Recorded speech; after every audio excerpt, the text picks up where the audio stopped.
kita memberikan bimbingan kepada anak-anak kita.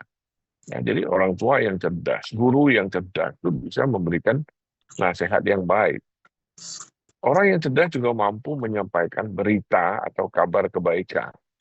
Nah, jadi bukan menyampaikan gosip ya. Jadi orang yang cerdas itu tahu, wah ini bagus nih, berita bagus ya di-share ya.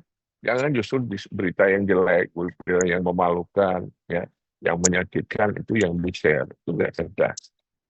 Ya. Lalu orang cerdas itu pandai dalam bertutur kata dan berkomunikasi. Ya, dia bisa memilih kata-kata, kapan sesuatu diucapkan, kapan tidak perlu diucapkan. Nah, orang yang cerdas itu pandai dalam menyampaikan amanah. Nah, inilah sifat-sifat Rasulullah. Ya, kenapa dia disebut cerdas? Ya, itu. Ya, pandai dalam bersosialisasi. Jadi, kalau Rasulullah itu, orang kalau ketemu dengan dia itu, ya sudah, impress, ya, terkesan. Ya.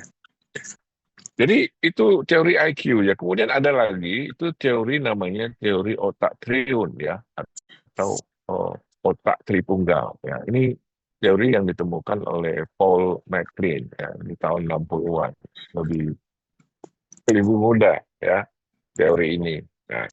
Nah, teori ini membagi otak itu pada satu subbagian, yaitu apa yang disebut dengan otak reptil, yaitu mengatur reaksi, lari atau lawan. Nah, pusat kendali, sistem saraf otonomi mengatur fungsi utama tubuh dengan jantung dan pernapasan. Nah, otak reptil ini memberitahukan kepada kita ya bahwa manusia itu di otaknya itu ada potensi ya lari atau lawan. Nah, orang yang lari atau lawan ini adalah karakter binatang reptil. Ya. Jadi di manusia itu ada potensi karakter binatang reptil seperti ular gitu, biawak itu. Apa itu? Nah, biasanya ular, biawak itu kalau dia takut dia lari. Nah, kalau enggak dia akan melawan menyerang kita. Nah, orang yang dibesarkan ya dalam lingkungan yang sering mengancam, itu biasanya kalau anak-anak kita dikit-dikit lagi marah, dikit-dikit dilarang, dikit-dikit ditakuti, itu nanti anak kita otak reptilnya dominan. Kalau otak reptilnya dominan, nah itu sering kita lihat ada anak-anak kalau dimarahi orang tua, dia lari, nggak pulang ke rumah, minggat. Atau dia lawan orang tuanya, bertengkar orang tua. Ya makanya terjadi orang anak itu yang sampai membunuh orang tua. Kenapa? Ini terjadi ya karena proses asuhan ya, salah asuhan ya dari kecil ya. Ya, kalau sering ditakut-takuti ya maka otak reptilnya akan berkembang. Kemudian dalam potensi manusia itu ada yang namanya otak limbi atau mamalia. Ya, ini ada bagian dari otak kita itu yang membuat kita itu menjadi orang sosok yang peduli, penuh empati, toleran, bersimpati.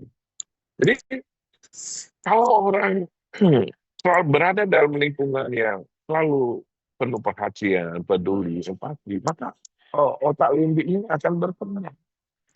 Jadi sebenarnya kita punya pilihan, ada neokortex, ya ini berpikir tingkat tinggi, memecahkan masalah. Jadi kita sebenarnya punya pilihan ya, kita ingin anak kita atau peserta didik kita itu memiliki sikap dominan yang seperti apa. Ya. Kalau kita ingin mereka memiliki karakter seperti binatang reptil, ya, yaitu lari atau lawan, maka sering-seringlah kita ancam mereka, sering dibentak, jadi sering ditakut-takuti. Ya. Tapi kalau kita ingin mereka itu punya karakter yang penuh empati, peduli, bersikap toleran, ya, bersimpati, ya kita harus besarkan mereka dalam lingkungan yang seperti itu. Ya. Nggak mungkin ya uh, uh, anak yang dibesarkan dalam suasana yang penuh dengan kekerasan, caci maki, itu bisa menjadi anak yang toleran, bisa menjadi anak yang simpati. Dan Dan kalau kita ingin ya eh, otak neokorteks anak kita berkembang,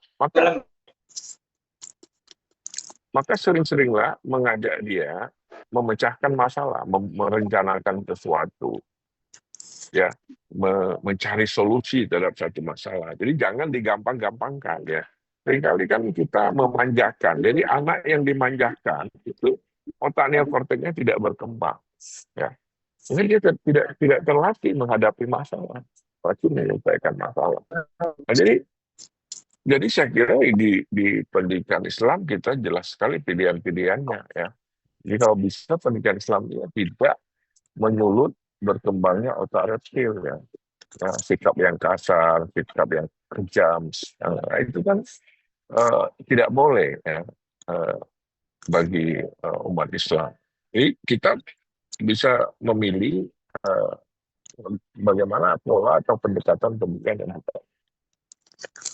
Kemudian kita